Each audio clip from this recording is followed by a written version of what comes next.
Hello, my name is Dr. John Curry, and I'm going to talk to you about Battle of Britain II. Battle of Britain II is the idea what would happen if the United Kingdom was attacked in February 2026. And I'm going to use some concepts from wargaming to bring across some of the key issues about this and to help you think about this in a more structured and deeper way. Now, to play the game, well, you can just watch the video. But better still, find a six-sided dice, a percentage dice, pen and paper to record your decisions and keep track of your victory points. And what you should do is when there's a decision, you should pause, think about it, then decide what to do, and then carry on with video recording.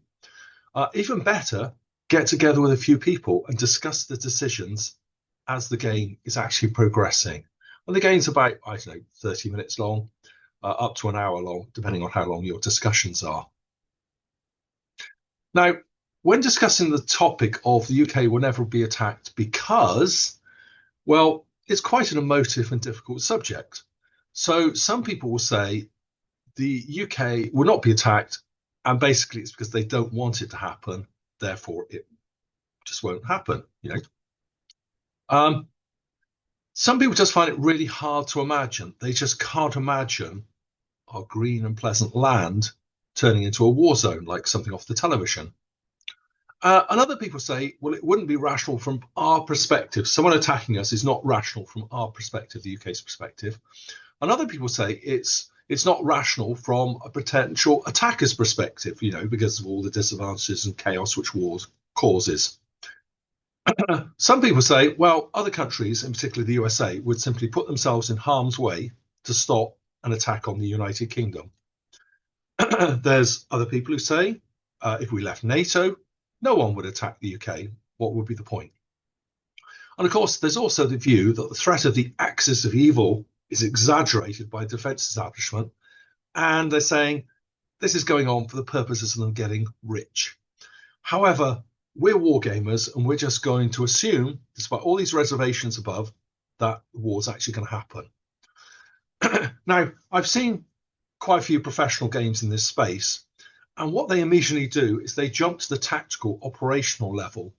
So, for example, if you use something like Harpoon, which is a really good detailed set about modern naval warfare, or Command PE, which is a professional military tool, computer game, what do they immediately do? They start talking about, well, let's model an attack on a frigate by a swarm of drones. What about radar integration?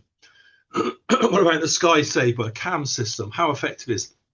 What they do is they jump into the tactical and the operational because that is what the people running the games are most familiar with and they're happier with.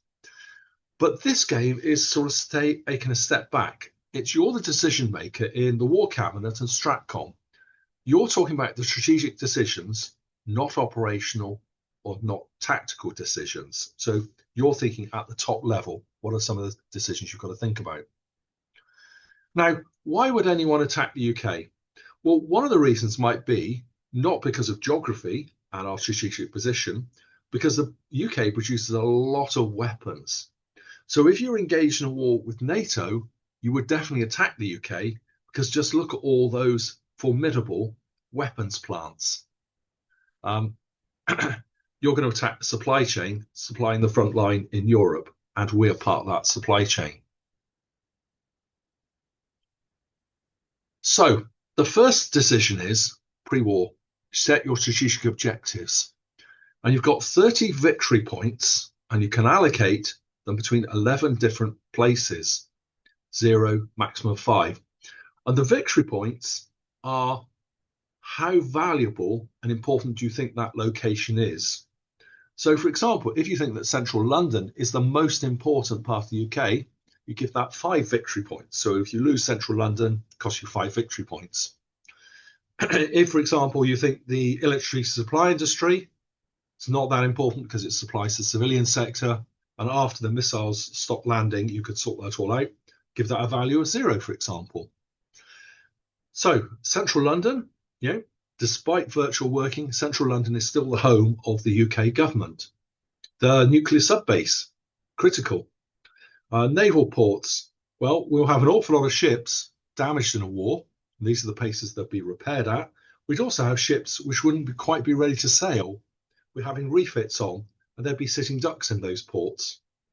The nuclear infrastructure, well, that supplies our electricity, which we all depend on, and it's potentially vulnerable to attack, because if you actually penetrate a nuclear reactor, you can get wide-scale contamination. The electricity supply industry. The Israelis say there's only one critical industry, and that's electricity. Without electricity, we're back to Victorian England. The RF bases, we don't have an awful lot. It's centralised in a limited number of places. What about the urban population centres? I mean, those are the voters. They're the people who make the economy go. There's the other critical national infrastructure I've just abstracted into, altogether. There's Telford, which is the major logistics centre. GCHQ, absolutely critical. Communications, our intelligence network. And of course, we have army bases scattered up and down the land. We have a small army, but we do have an awful lot of army bases. So your first decision is, where do you allocate the victory points? So if you then pause the video, make notes and decide where you're going to allocate it, okay? Right, I'll move on to the next slide. Now, what's the scenario? Well, we've got to assume that the US has largely withdrawn from Eastern Europe. They have 65,000 troops in all at the moment. The nearest to Eastern Europe, I think, is 372 in Poland.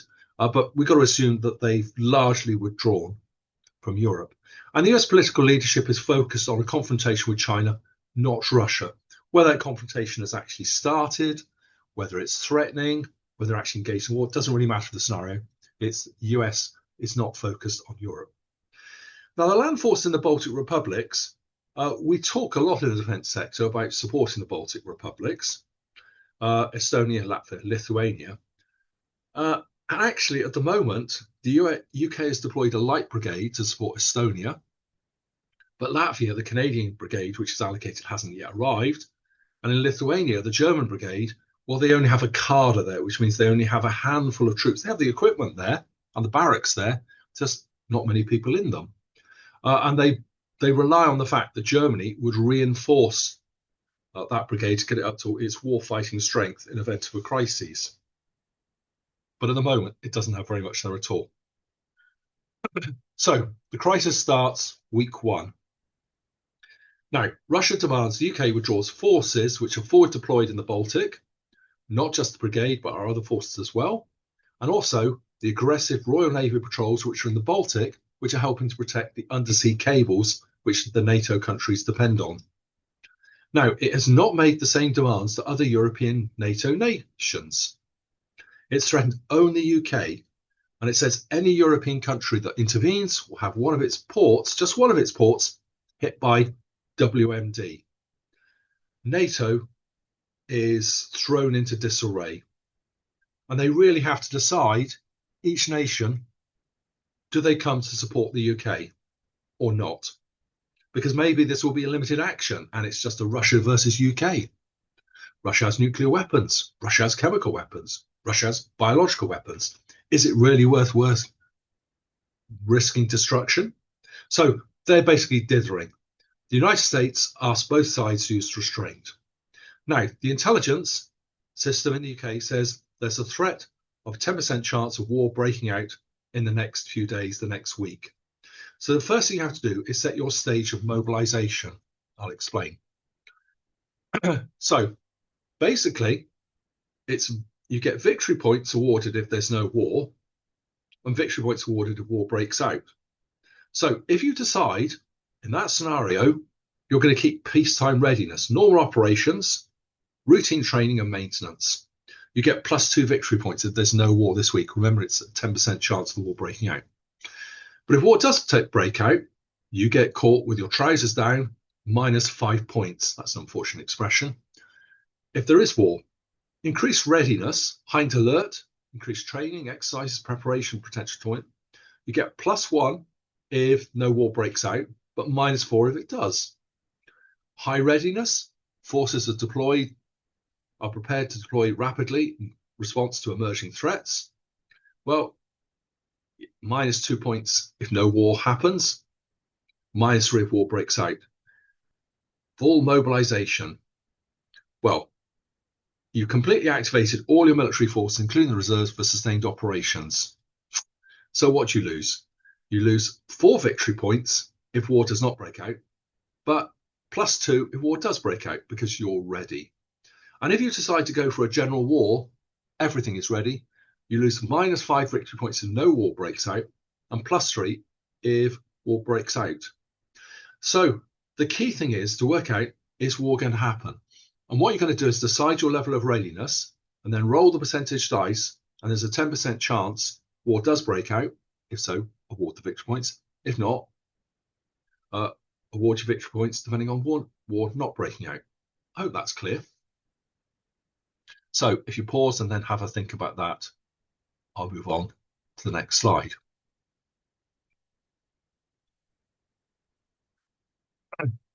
So you roll your chance. If there's 10% chance of war breaking out, then adjust your victory points accordingly. I hope you made the right choice. Now, if war has broken out, you then ignore the next few slides of the developing scenario because you're actually at war. You then leap onto the at war scenario. Crisis escalates weeks 2 to 4. So Russia has moved forces to the border of the Baltic republics. Intelligence says there's now a 30% chance of war. Russia looks like it's getting ready for war, but maybe it's not. It's done this before. There are press releases, intelligence reports, etc., and it's 30% chance of war. So do you change your stage of mobilization, or do you stay at the stage you're at?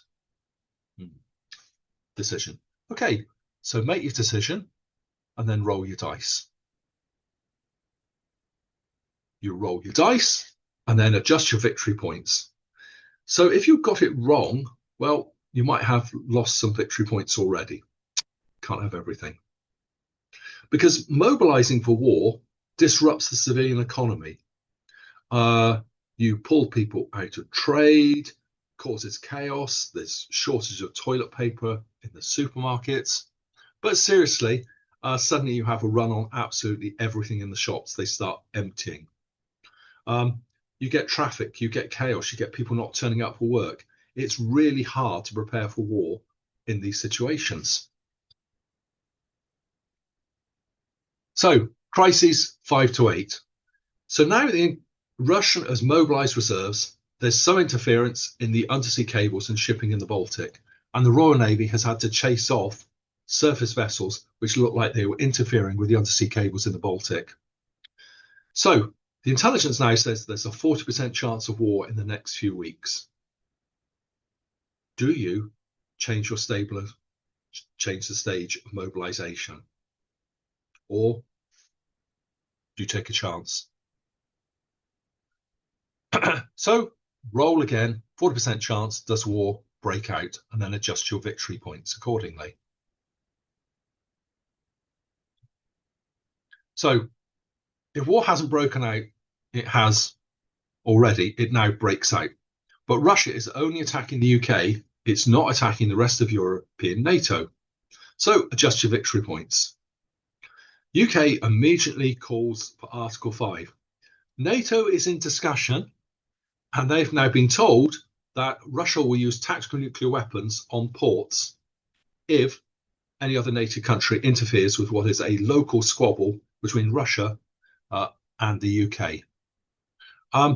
They're meeting to decide what's happening. But in the UK, the war has started.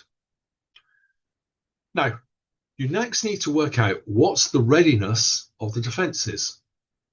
Now, all Royal Navy ships, you need to roll for the readiness.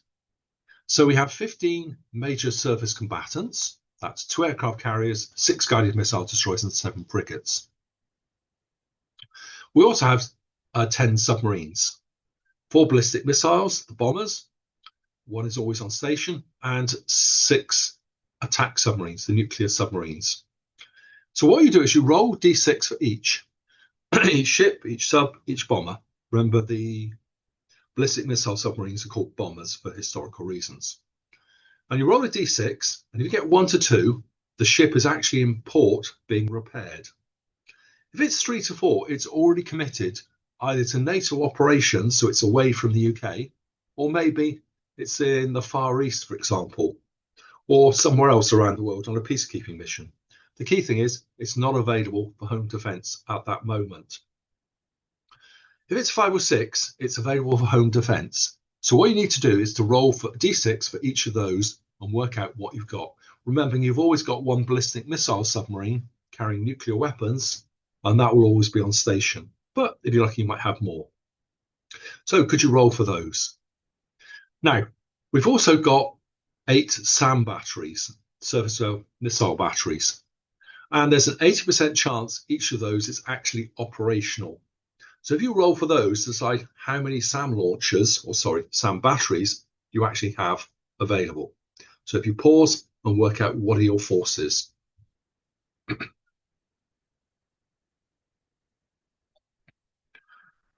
Now let's look at the combat aircraft next. Well, you've got 137 Eurofighters, approximately. Now your decision is, do you continue to base them at their home bases? If so, you can get a sortie rate of about 50%. So any one day you can get about half of them into the air. But if you disperse them to commercial airfields, you can only get a quarter of them into the air. I mean, JPA fuel is available at most commercial airfields. But if you spread them out, the logistics issues would be tremendous. You get a lot less of them available. But on the other hand, they're a lot more survivable. Now, if you pull in the 4 jets from the Falklands, they're part of the 137, you lose 2 victory points because you basically mean the Falklands are almost undefended. And if you pull in 8 jets from Cyprus, that costs you 4 victory points, but does increase your home defence, but does leave Cyprus very vulnerable. Our aircraft carriers, if you've actually got any, they have approximately 34 aircraft between them, 17 on each, and they can get about half of them into the air at any one day. Reconnaissance and surveillance. Well, you've got the P-8 Poseidons. There's 9 maritime patrol aircraft. They are at 100% readiness, as in every single one of them is ready for war on day 1. Now, we have an airborne early warning aircraft. No, we have 1 airborne early warning aircraft.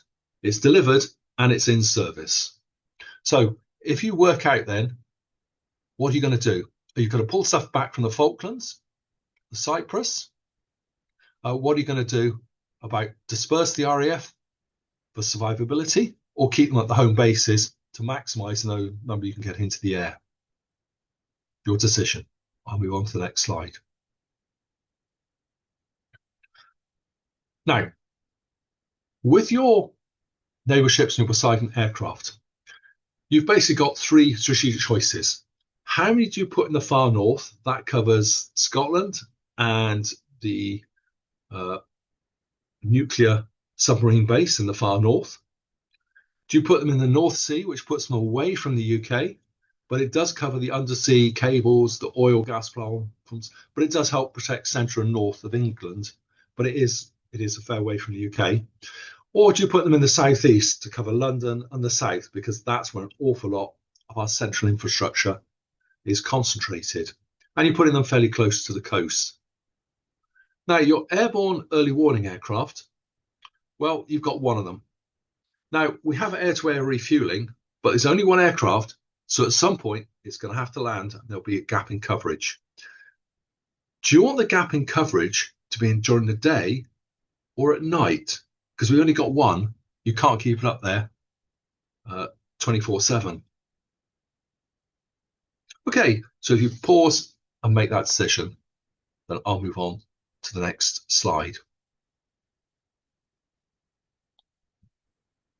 Now, decision, allocation defences. As I said, far north, North Sea, southeast, combat air patrols, airborne early warning. Yeah, okay. Now, what do you do about the point defences? Now, if you've got SAM systems available, remember you can have up to 8.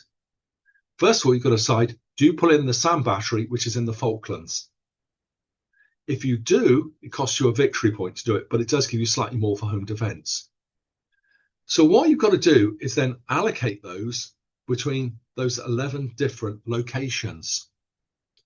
And you put them, there's a chance the SAM battery might be able to stop an attack on those locations. So you probably concentrate those on the places where you have the most victory points, where you place the most value on.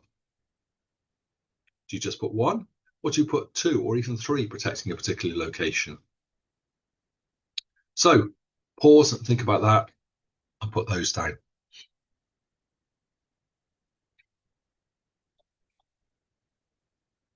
Okay, so the campaign opens with a cyber attack. The Royal Navy, the RAF, the SAMs, they offer no protection. The Russian cyber attack is disrupting our critical national infrastructure, power grids, water systems, transport, communications, etc. NHS, financial, air traffic control. And they're using ransomware disinflation campaigns. Now that costs, you lose 1d6 of victory points. So if you only lose one, it's because GCHQ is on its game and it's very effective. If you lose 6, it takes a while to react, and our cyber protection isn't as good as it could have been. So roll 1d6 for how many victory points you lose. I'll move on to the next slide. Drone attacks. Well, it seems like the Russians have got some small-scale drone attacks from inside a threat. You roll 1d6 minus 1 for victory points lost. The SAM batteries won't work. They avoid defended targets, and they hit a whole variety of things anywhere which is not actually defended. And they're trying to attack morale and cause chaos. So if you roll a 1, you take away 1 from that, 0. Clearly, the police and the military intercept the drone attacks. If you get a 6, you take away 1, you lose 5 victory points, because clearly they are wildly effective for the scale of the attacks. A merchant ship explodes in Avon docks, but there's a chance, depending on your mobilization level at the start of the war, whether or not you would have detected it, intercepted it, and stopped the explosion. So what you do is you look at your mobilization level. So, for example, if you're in high readiness when the war began, there's a 70% chance you would have searched the merchant ships, found the container, which actually had a very large bomb. If you fail, it explodes and it costs you 3 victory points because of the devastation it causes. I'll move on to the next slide. Undersea cables. Now, if you've got ships or the P8 Poseidon allocated North Sea, each one stands a 5% chance of stopping the attack. If you manage to stop the attack on the undersea gas pipelines, +1 victory point. If not, minus 1d6 victory points, because clearly one of the Russian assets blows up some of the gas pipelines, there's gas shortages, and gas power stations start to go off the grid, causing widespread electricity shortages and chaos on the network. Now, next one, a Novichok attack. There are some casualties in Salisbury. Clearly, it was an insider threat. How many? Well, doesn't matter. Now, this is a choice for you. If you decide to allocate the military to support local authority, this reduces the military capacity to respond to an NBC, nuclear, biological, or chemical attack. But if you don't, it's going to be harder on Salisbury and the health authority. Now you've got to decide, does it cost you a victory point or not to allocate it, or should you lose a victory point if you don't? Because there are advantages and disadvantages. The advantages are, look, the military goes to help save, the NHS, the local people out there. Disadvantage is it's less capacity for war. Interesting choice, that. Next slide. Truck bombs. Right, there are truck bombs in various urban locations. So I'm going to assume that you need to roll 3 times. And what you do is you roll and decide, depending on your peacetime mobilize or the mobilization state when the war began, that's your chance of intercepting, a chance of the truck bomb going off. So if you set a full mobilization, there's only a 30% chance of each of those truck bombs actually going off. Otherwise, it means someone will have stopped and searched the vehicle because of intelligence and defused or intercepted the attack before it goes off. If you're increased readiness when the war broke out, there's a 70% chance that the attack is going to go down. Each successful truck bomb which goes off, you lose a victory point. Now we're getting to the main attacks. There's waves of missiles and airstrikes over the next few days. Now, we're looking at this at a strategic level, the big decisions. We're not worrying about the maths, etc. If you're interested in the maths, go and buy Harpoon and start playing this, and then you'll start to get some reasonable statistics from this. So we're going to assume there's going to be 14 waves of attacks. The RAF will stop 1d6 of attacks, -2 if you've dispersed it. So if you've dispersed the RAF to regional airfields, you've increased its survivability, but you've also decreased its capacity to intercept these attacks. Each Royal Navy ship at any location stands a 10% chance of stopping one attack. Now, your airborne early warning aircraft. If you said we're going to have the gap at night, lose 1 victory point, because most of the attacks come at night. Because if you think about the Ukraine, that's when they do the drone attacks, the missile attacks. So 14 attacks, work out how many the RAF stop, work out if the Royal Navy stop any of those attacks. Okay, roll your dice, and when you're ready, move on to the next slide. So there's waves of missile and airstrikes over a few days. So for each attack which has got through, as in the RAF haven't intercepted, the Royal Navy hasn't intercepted it, just roll a d10. Notice the army bases are not included on this table. They're simply not important enough in this sort of war to target. They're just not. So you roll your dice. You can have multiple attacks on each location. So if, for example, you roll an 8, it means that a missile attack, a drone attack, or whatever swarm attacks other critical national infrastructure. Now, you should now have a list of the targets potentially hit. Now, you roll for point defense. So if you put a SAM battery on that target, there's a 30% chance the SAM battery is going to stop the attack. Every hit costs 1 victory point. That's if you allocated victory points on that location.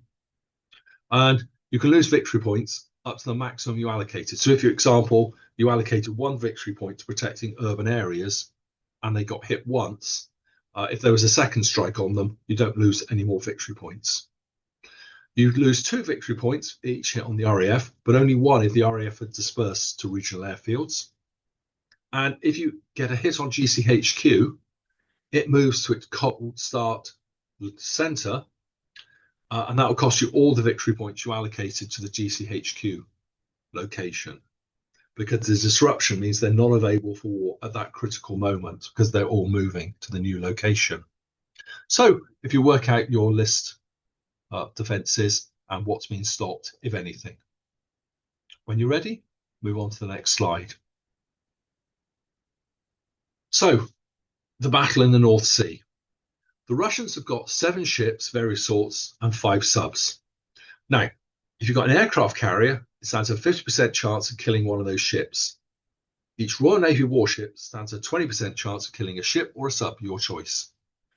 And the Poseidon aircraft stand a 20% chance of killing a sub. You get 1 victory point per ship or sub sunk. But each one which survives over those next few days launches further attacks on the United Kingdom, and you lose 1 more victory point. And they attack UK shipping, ports, critical national infrastructure. Okay, so decide how many of those you've intercepted and how many then survive. When you're ready, move on to the next slide. You now have the big decision. The British Republic is crying out for strategic retaliation. Do you do a deep strike back using airstrikes against the launching sites and the Russian naval bases, Murmansk, in the north? Now, you've got to assume that at least one aircraft carrier is now available with suitable escorts. Do you commit to attacking Russia? The public want you to. It could pretend further attacks because you could hit anything which is left in port, damage the facilities which repair the Russian ships, refuel the Russian ships and submarines, and also resupply them with more missiles for a future wave of attacks. But on the other hand, it's an attack on the Russian homeland. Will Russia go nuclear? In which case, do you then retaliate with Trident? So, do you counterattack with deep strikes against Murmansk? There is an element of risk, but it's what the British public want you to do. Do you want to decide before we're going on to the next slide? So, if you counterattack Russia, roll a d6. 1 or 2, the attack failed due to a failure in logistics. You lose 1d6 of victory points, just utter fiasco. 3 to 4, the attack struck home. You get minor losses to the UK forces, but you do get d6 plus 2 victory points. 5, the attack is successful. The Russians didn't expect you to do it. You get 2d6 plus 2 victory points. Well done. If you get a 6, you have a Pearl Harbor level of success. They just did not anticipate the UK was going to take the chance, reach out and strike Murmansk. You get 3d6 victory points plus 2. And the attack, by the way, includes viral social media posts. You put it out there. Britain is striking back against Russian bear, etc. Modern war includes social media posts. Now, whatever happened at Murmansk, the Russian tanks roll over the border. There's heavy fighting in the Baltic republics, as you can see from the press release. NATO officials, they were stalling, but now they confirmed Article 5 is activated. NATO is now at war with Russia. So, a general war has broken out around the Baltic republics. NATO is now mobilising and engaging with war with Russia. Russia no longer has the spare capacity to strike the UK in any meaningful way. They might throw a few missiles, but nothing significant. They have to throw absolutely everything that they've got into the war around the Baltic. So, the Battle of Britain II is over. What was your score in victory points? Probably you lost. So let's just talk about this little after-action review. So the current UK government has raised taxes and spending greater than any point since World War II. This is not a political statement. It's just maths. And they've spent them on other priorities because there's a lot of things which need spending the money. Defence spending increase, well, is 60 billion 24-25 to 62 billion 25-26. We give 3 billion to Ukraine each year. We've not increased defence spending very much. And it's difficult to see how we can because there are so many other priorities and it's difficult to raise the tax base even more. So, decision. Should the UK actually focus on the Royal Navy, RAF, in particular home defence, weapons factories, or should we actually say, right, what we're going to do is focus the northwest of NATO, Norway, working with Norway, because we always have, we send the Royal Marines there. Maybe that's what we should focus on. Just protecting Norway or NATO, but only in a small area, because we haven't got any more money. So without money, how do you increase readiness? Well, the government answer at the moment is a press release about transitioning to a warfighting readiness posture underpinned by integrated forces equipped for high-intensity combat. I always thought armed forces were equipped for warfighting. I thought they should always be ready and they should always expect high-intensity combat, but what do I know? there is going to be plans for new factories, weapons factories. These factories will actually pay largely for themselves after the initial funding because Britain sells an awful lot of weapons. There's a consultation on increasing the size of the cadet force. There's consultation on creating a home defence reserve force. There's consultation on a defence readiness bill. So at the moment, when you leave the armed forces, you have a 3-year commitment. You can be mobilised. Now they want to change that to 10 years, and they want to increase the age limit for that mobilisation to 65 years old. They're going to create 150 military intern places for gap year students. So students typically going to university, they're 18, don't know what to do. 150 of them can join the military. They're going to modernise the War Plan UK, which is they haven't really touched it since the Cold War. But they're also updating the emergency plans. So when they had that terrible power loss in Spain, they looked at the UK plans, and the UK plans actually depended on 2 coal-fired stations which had shut. So if we'd had the same situation in Britain, you'd have looked at the plans and thought, oh, the plan isn't going to work. And we're now coordinating our naval assets with the Norwegians. So that will be, apart from us selling them ships, but there'll be complete coordination between the Royal Navy and the RAF over the North Sea. So that's the current government plans. I mean, there's some other defence projects as well. So other random cheap options where we have no money. Now, this is not a comprehensive exercise. This is just random thoughts about things which you could do cheaply. Well, local authorities, mandatory war exercises once a year. Get all the emergency planners, and every local authority would have one emergency planner. A few of them might have a few more, but most have one. Get them to a war exercise once a year. Get them to think about what are the decisions they have to make if there are shortages, crises, mass casualties. Maybe stockpile wire and sandbags, because those are things we would need huge amounts from. And I'm not sure we could order them as we traditionally do from China. Build fighting positions around the critical points in the UK. We know in event of war, you need to protect these things. Why not start to think about and consider and make plans for how you're going to protect them? Let's do it in peacetime. You could change the adult cadet force instructors contracts back to the old one, so you could mobilise them. What do the adult cadet force instructors do? Well, they all know about training young people, and they could be very useful to help with the mass mobilisation. The university offers training contracts, allow them to be mobilised, so that would give us 3,800 approximately, young people, various skills, and you could distribute those across the armed forces. Similarly, change contracts for the University Royal Naval units. Interesting enough, actually, we have a virtual Royal Navy training, a University Royal Navy unit. Quite how that works, I don't know. But that would give us 3,000 for the Royal Navy. And we could do the same for the University Air Squadrons, maybe give us 3,000 more. Change contracts to allow 18-year-old cadets to be mobilised. That gives about 9,000. At the moment, when you reach 18, you leave the cadet force, and that's because of child protection laws, mixing adults who are when they were 18 and younger children. But maybe we should change the law to give us that more manpower. We could restart the Home Service Force to protect critical national infrastructure. So critical ports, instead of being protected by 2 policemen and a firearms team and the unarmed local security, that would then give us a company of infantry to protect each one. Restart the Air Observer Corps to help monitor attacks on the UK. Because at the moment, if we had mass attacks on the UK, our systems would struggle to work out what on earth was going on. Air raid sirens in towns and cities. Because we rely on mobile phone alerts, but if the power is off, suddenly there's no air raid warnings. So maybe we should have air raid sirens in our major towns and cities. Doesn't cost too much.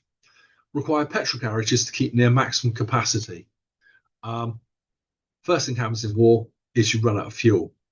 Where do we store it? Well, we've got very few places to store it in, except petrol stations. And maybe they should block all further petrol station closures. We shouldn't reduce our capacity to store fuel any further. So one of the big decisions is, should the UK spend now to defer potential war with Russia? If you think there is no threat of war, then spend on other priorities. You know, the NHS is desperate for money. Local authorities are desperate for money. Adult social care, desperate for money.